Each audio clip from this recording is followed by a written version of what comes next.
This will be my reading of the start of Summer Help Wanted. It's a story about a guy that's going through a divorce and is doing what he did. At any rate, the sign hanging in the Quick Mart window glared at Eric, mocking his plight. A few months earlier, it would have been the answer to a prayer. Now a solution was at hand, and it was simply too late. He could take the part-time job and have the needed extra money, but the damage of ends not meeting financially had mapped out his final destination of the marriage. Kay took comfort in the arms of another, and he could see the handwriting on the wall. Go your own way. Goodbye and good riddance. Pulling the screen door open, he pushed the main door opening into the store. Hey, Martha. He indicated the sign in the window. Who needs extra help? Well, you know, Ray Briggs died and left his farm to his favorite niece. She was in today and put the sign in the window. Don't know a hill of beans about farming, and she thinks to get by with a part-time man. What she needs is a full-time man. He's going to need some others to help him. That's what everyone says, and she ain't likely to find anyone around here that's worth having. He's going to have to do it all. All she's likely to get is a bunch of no-count Mexicans. She don't even know what tractors Ray had, much less how to start one or change implements. That ain't all. She's coming up to farrowing time and don't know which one is a boar and which one is a sow. On top of that, the cows are all due to drop. Ray liked to have his calves in the spring.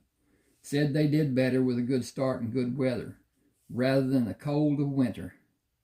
She ain't got no business being here. She's a city girl and lost as a goose. She took a deep breath. Billy Dolson has been feeding the livestock, and Tom has been helping him milk, but Billy's military school starts next week, and Tom ain't going to let him do any more after this weekend. It's more than just a part-time job. That's a big farm. Cynically, she asked, how about you? Are you interested? I've got to do something here. Heard things weren't going real good with you. Trumbull was a small town, and what people did not know, the local gossips made up with half-truth, conjecture, and innuendo. Eric ignored Martha's remark. She and Larry Priest had a standing appointment at her house for a rip-snorting weekend drunk. She was the mother of his two closest friends. Still, he held little respect for her, but remained courteous. We can all use extra cash money, but right now I need a loaf of bread. Kenny climbed up on the kitchen counter and used the cabinet shelves for a ladder and destroyed the one we had on top of the refrigerator. He was trying to get a slice of bread and rip the sack open. His movement to open the bag sent pieces of bread all over the kitchen floor. He was not able to reverse his movements to get back down, and he was stuck on top of the refrigerator. He was not very happy about that. Sometimes we dig a hole too deep to manage, but life is all about the averages. He had success and failure, but he will learn from the experience and find the ability to define the repercussions and formulate an exit plan later in his life. I haven't seen Clayton and Merle since last weekend. Is Patch's leg mending all right? You mean the flag race where he banged it on the gate the idiot closed? It wasn't real bad and the swelling went down real fast. He'll be ready to ride this weekend. He's hard to beat on the barrels of a flag race. But only Clayton can ride him. Only him, too, and Patches won't ride double. That's why we got him so cheap. Got to do some jigging here. Eric knew Patches acted badly when he was allowed the freedom. Unknown to Martha, Eric held the papers on Patches. Eric, Merle, and Clayton shared that what little they had. Patches was considered Clayton's horse, and Eric had ridden Patches after Merle bet 500 gazillion dollars that Patches would put him on his butt. Merle lost the bet, which was made with two good friends who were always betting some outlandish amount and knew it was only made in jest. Eric rode Patches to keep the steer running straight, or Hayes, when Clayton or Merle bulldogged on Eric's horse. Clayton Hayes for Eric, and Merle when they bulldogged using Eric's horse. Their partnership began at a rodeo when Clayton offered to Hayes for Eric in exchange for Clayton's use of Eric's horse in team roping with Merle. Their association grew over the years into brotherly love. Here's the bread. That'll be 35 cents. He paid her, went to his pickup, and wrote the telephone number on a piece of cardboard he found behind the seat. His intention was to drive out to the farm and talk to the woman to have a better feel for what kind of person she was and what she expected to be done. He wanted the number in case he was unable to see her. He desperately needed the extra money and he enjoyed farm work. He was skilled when doing anything with his hands. Starting the truck, he turned north and waited for an eastbound train to move through the town. He waved back at the conductor on the last car passing through the crossing. The train whistles were a regular occurrence, and it had been many months after they moved to Tramble before he came to the point of tuning the blast out and sleeping soundly. Eric recognized all the train crews, having met them through Kay's Uncle Earl. I got to do a dig, who was retired from the railroad and lived in Willoughby, where the train terminal and roundhouse were located, and where Eric worked as a mechanic apprentice behind the Oberfelt Ranch and Home Store. Colonel Oberfelt, a self-imposed title, built the ranch and home stores, which were in many cities across the state, and subsequently built the Oberfelt Clutch Factory in Willoughby after acquiring the patent for the clutch. The Oberfelt family owned the stores and clutch factory after Mr. Oberfelt died, and his two sons and his daughter had individual responsibility for different segments of the Oberfelt holdings.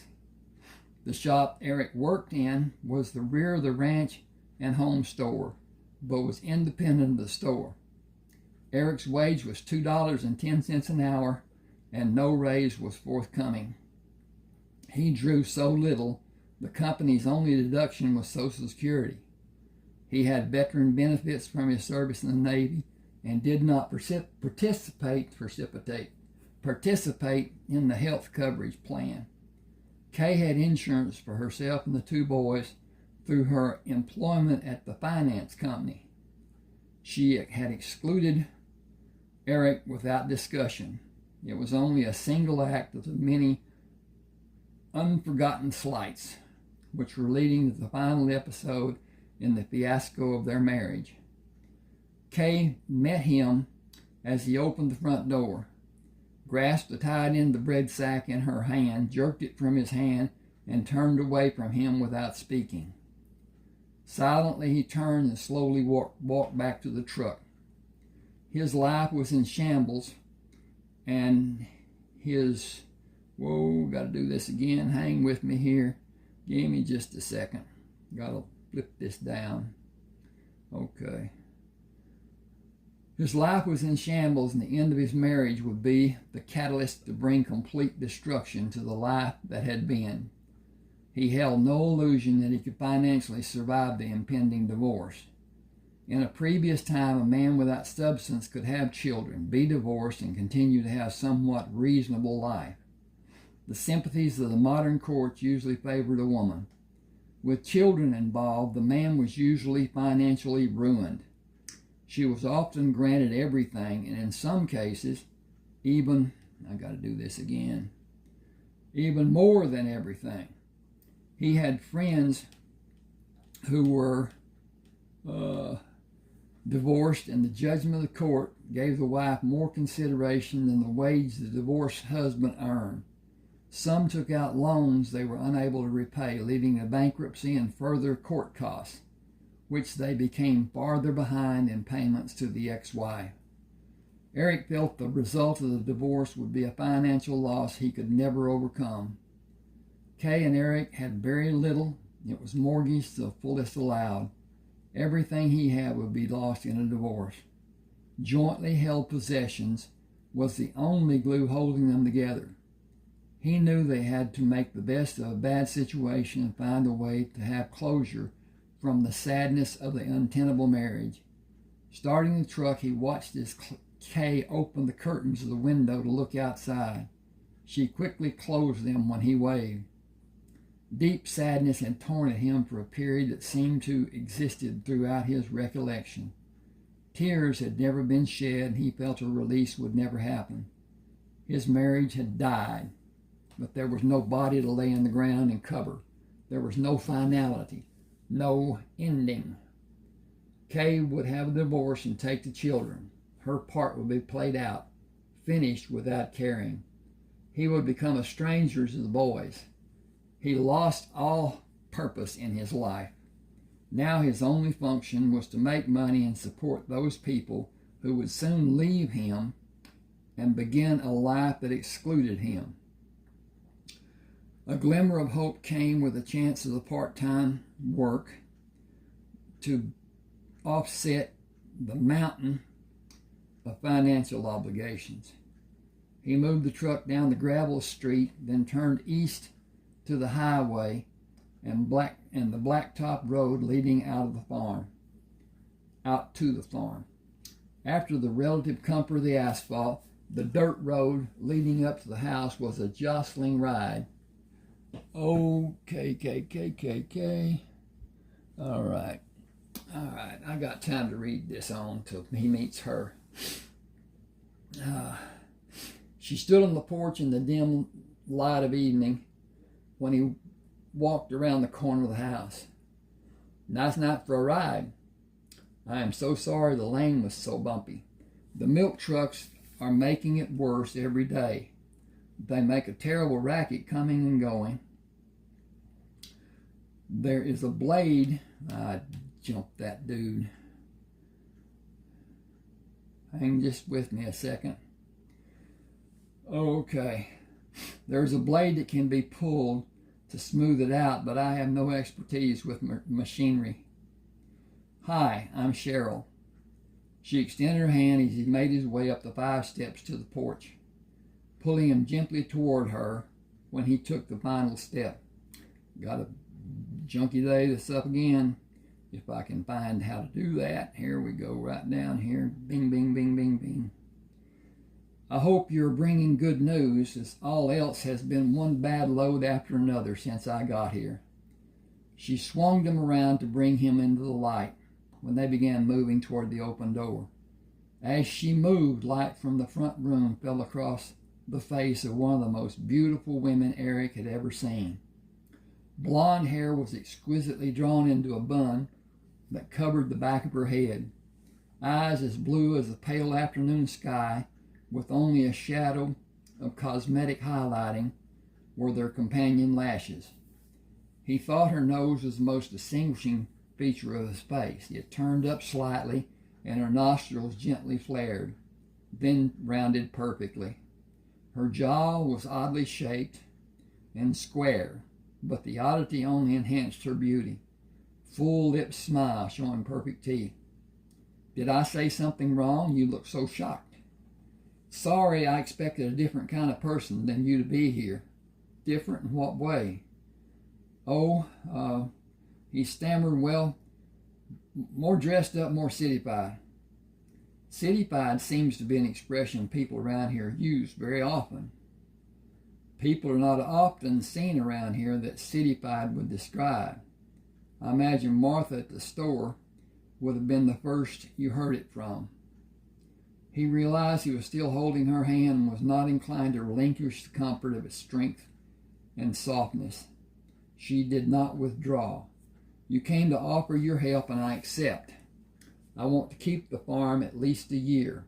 Would you like to come inside with me? Got a dink on this thing. I prepared tea. We can get glasses and sit out here in the swing. I'm truly sorry, but I have nothing to add to the tea to make it more enjoyable. He did not move, but continued to revel in her beauty, prolonging the moment with further conversation. My name is Eric Treybern. I did come to talk to you about part-time work after my day job and on weekends. Considering everything involved, you should be aware of the magnitude of the labor that is needed and the necessary time involved. You are about to have a whole passel of pigs in a short time interval. 27 sows will bring as many as 300 or as little as 200 pigs. Either count is a lot of pigs for one person to attempt to manage, if he is alone. The babies need to be protected. The sow will flop on them when she lays down, and her weight will crush them.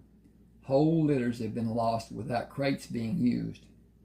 He paused, wondering if more than she might digest. Then you must break off the prominent teeth of each piglet, or the sow's tits will be severely damaged, and the little shits will use them against the other litter mates if they are not removed. Removing the teeth can only be done in a fashion that requires expertise of knowing where the break is done to not hurt the pig. He looked at her to be certain she was not squeamish about doing what was needed. The tails need to be cut off so the other piglets can't chew on them and maybe cause infection. The navels must be dipped in a solution to prevent infection. He paused and then continued when her expression did not change. Then the calves are about to start dropping. It is an involved process if all goes. It is an involved process if all does not go well. All the fields have been plowed and only need to be disked and harrowed before planting. If we are planting soybeans, I would assume we will drill rather than plant. I gotta dig. There is a flock of painting that needs to be done, and I only have so much time to give. Fences are a constant battle to keep mending. Counting the beef and the dairy cows, there are over 250 head of mature cows on this place, and 2 other pieces of ground located across the road. As she leaned closer to him, he held his breath, afraid she's going to discover something about him, which would be a reason or just a feeling sufficient to cause her to mistrust him and not wanting work on the farm. You seem to know quite a bit about the farm. I've helped Ray. We were friends. He was one of only a few people that I could feel secure enough to talk with, to tell my fears, my hopes, my desires, even my hurts. We shared a lot. It's a small town. He stiffened and his grip on her hand tightened slightly. A look of anguish clouded his expression. It's a small town and everyone knows everyone's business, or they think they know. You will learn sooner or later that I'm married, but it's in name only and it's near a divorce. The slightest thing imaginable may be the mechanism to make her leave. We barely tolerate each other, and each of our family members is a sadistic nemesis to me. They poison her mind and my children's. There are 2 boys. Kenny is the oldest. He will be 3 in 2 months. He came back from a visit to her mother's house 3 weeks ago and told me I would not be his daddy anymore. He said his aunt and uncle had told him I would not be. Okay, there's a plot, and it grows and grows and grows and grows. And I hope you enjoyed that. This book can be found on Smashwords, smashwords.com. Click on smashwords.com, go there. It will ask you to become a member, give your name, email address, and then when you purchase, you'll have a page that is your Smashwords page, your personal Smashwords page. each book that you purchase goes to your email for your use on whatever device you have, and a copy goes into your personal library on your Smashwords page. It will be there until Smashwords is gone, or you're gone. Excuse me. Got a frog in my throat. Not a big one, just a squeaker. At any rate, this is getting long. I've enjoyed it. I enjoyed writing this story because it's partially autobiographical. She and I were together somewhat off and on 2 years. And she was exquisite. She was gorgeous. She was erotic and psychotic. Not really. She was cruel. She wanted things her way and would not tolerate anything less. And anybody that she thought wronged her, she would go after with a vengeance. And we were at New Year's Eve dances twice, and each of them ended badly. That's all I'm going to say about that. I'm going to be like Forrest Gump. That's all I'm going to say about that. Hope you enjoyed this. Check me out. I've got 30 ebooks on Smashwords. Some of them are continuations of the original, such as Lovers, Lies, and Lilies, Part 1, Part 2, and Emily's Story. Buzzard Shields, which I love, is actually, it's 972 pages, 790, whatever, 972 pages. Because I divided into thirds.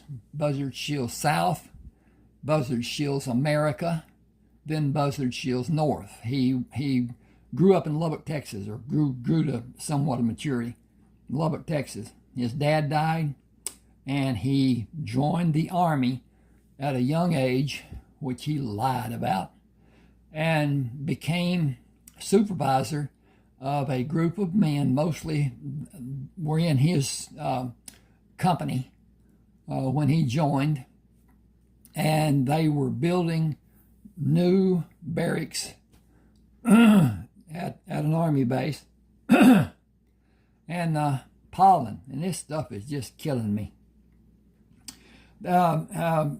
He was an expert at building and other things that his dad had taught him. And it chronicles his life, and it's that he finishes his a 1 year stint, and the people that he had under him were able to take over for him to some degree, and they asked him to supervise geographical survey of New Mexico, Arizona, Utah, and Colorado. Mostly Indian reservations. They were mapping out the boundaries and stopping some of the squabbles that were going on, because some of those reservations were bordering each other, and they were not friendly toward each other. At any rate, he finishes and befriends some of the Indians, and talks about an old building that was sitting on the border somewhat. And I'm having a time. He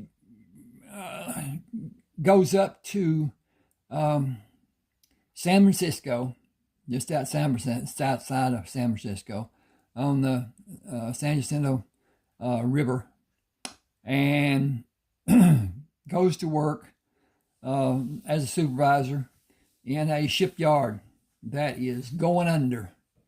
And he he had mined gold at the Indian reservation and had enough that he was able to buy the shipyard and made it solvent. But anyway, then he left after a bit and went north to Alaska to mine gold with his nephew, who was older than him. His sister had a diner, and she worked solid hours. But at any rate, then Lee and him flew around and found different places that Lee had found gold. Then they mined gold, and they did quite well at it. I'm going to quit with that. 30 books on Smashwords, and holler at me. See what you might like to read that might be different than what I've got published, and I will try to find authors that have what you might want. At any rate, subscribe to my channel. Hit that like button. It helps my channel to grow, helps me. And comment if you like.